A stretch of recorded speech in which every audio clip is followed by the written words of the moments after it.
have a toilet in view of all the men and the women and the agents. There is no privacy. A room that is supposed to have a capacity of 80 is holding between 150 to 200 people. The fact that they keep the lights on all day and night, which is considered a form of torture coming out of Guantanamo Bay.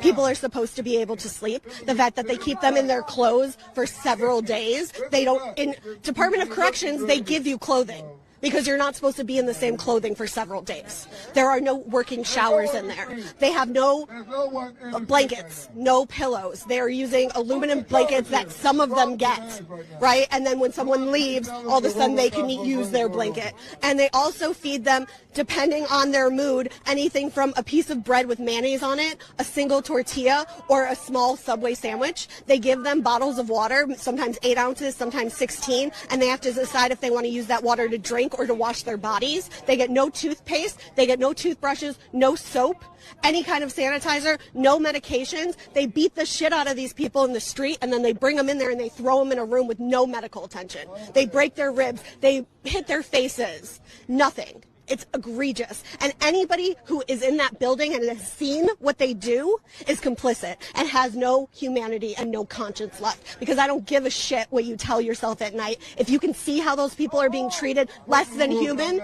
you're not human. And I'll tell you something else. We treat convicted murderers and pedophiles better than those people in there who have not been charged with any crime at all. They don't charge them with anything, and then it's up to them to get out of the system, to pay the money, to go to the courts. Everything they say is law, and then you got to get out.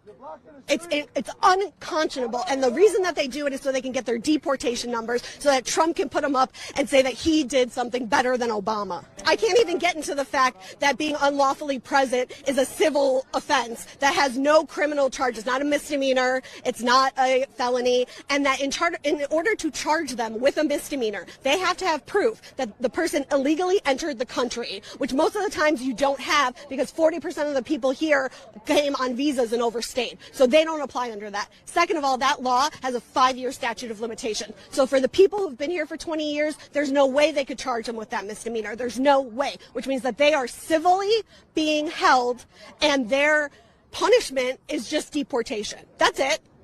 It's not like they get thrown in jail and then deported just for unlawfully being here. And then people want to say, oh, well, they can just go out and come back in. They can't come back for 10 years. They lose their house, their family, their business. Then they go to a country they haven't been to in 20 years where they have no business, no contacts, don't know where their next meal is coming from. We put fucking murderers in jail and we give them 3 hots and a cot. Come on. We're going to treat these people who've been paying taxes and contributing, and we're going to just throw them out on their ass for 10 years and say, try again? It's unconscionable. You take the money that we're giving ICE, you cut it in fourths. You use 3/4 of it to give everybody amnesty, to make the immigration process free and quick. You get these people, you check out who they are. If they're not criminals, why can't they be in this country legally?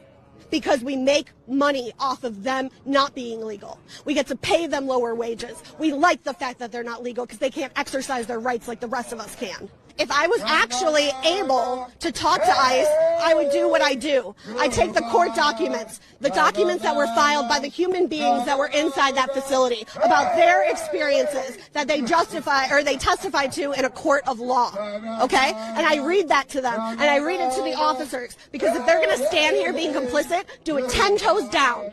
Say that I support the inhumane treatment and the laws being broken inside that building. But don't act like you didn't watch the news or you don't really know what's happening. I come down here to make sure everybody knows what's happening in there. No one can say that they didn't know.